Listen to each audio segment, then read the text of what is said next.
guys, today I'm going to be talking about relevance. Whoop-de-woo! Right, Days? Oh.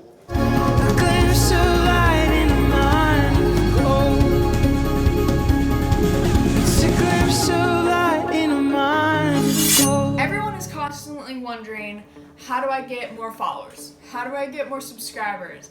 How do I get more likes? Or how do I get more people to come to my church? You know, how do I get more fill in the blank? Everybody has something of like, they want to be successful. How do I get more? How do I connect to the people? And usually the answer to that problem is, well, how can I become relevant to that demographic? Or I need to learn the language of the culture to really communicate.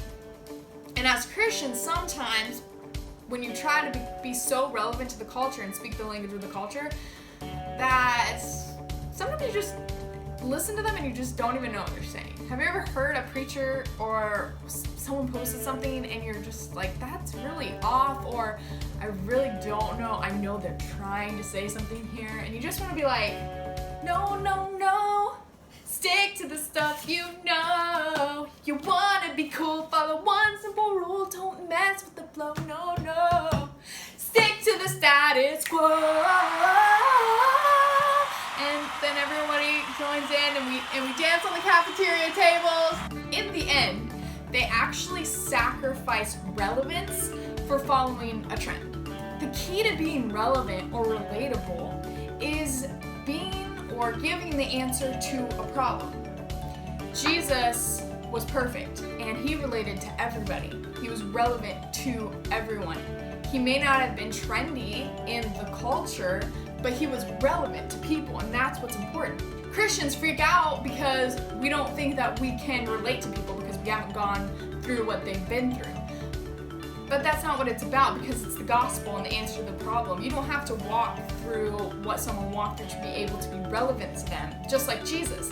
Stick with what you know, the gospel, and it's relevant all the time.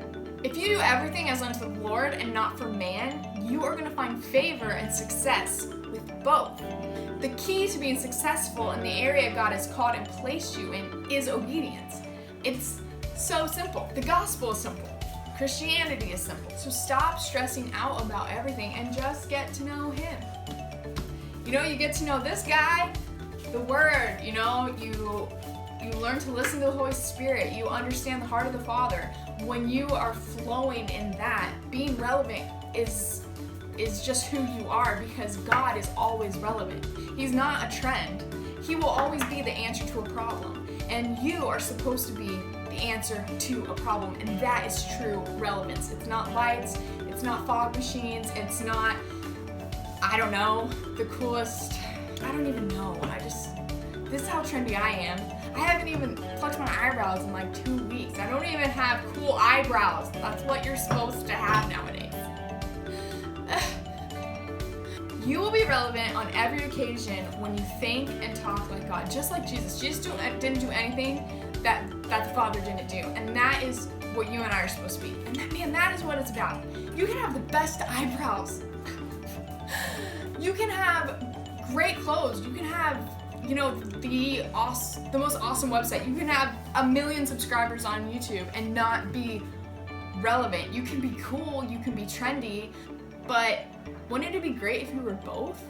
Or wouldn't you be great if you could just be relevant? That's the goal. Be relevant and stop. You don't have to stress out about it anymore. Stop stressing. The gospel is so simple and it's beautiful, and you can be relevant. You should be relevant. You're called to be relevant. And it has nothing to do with outside appearances. It has everything to do with your relationship with Jesus. And I promise, well, I shouldn't promise, and I know that if you are being obedient to God where you are and what you're doing, then you are going to find yourself successful in that, because God always brings favor, always brings blessing to those who are obedient.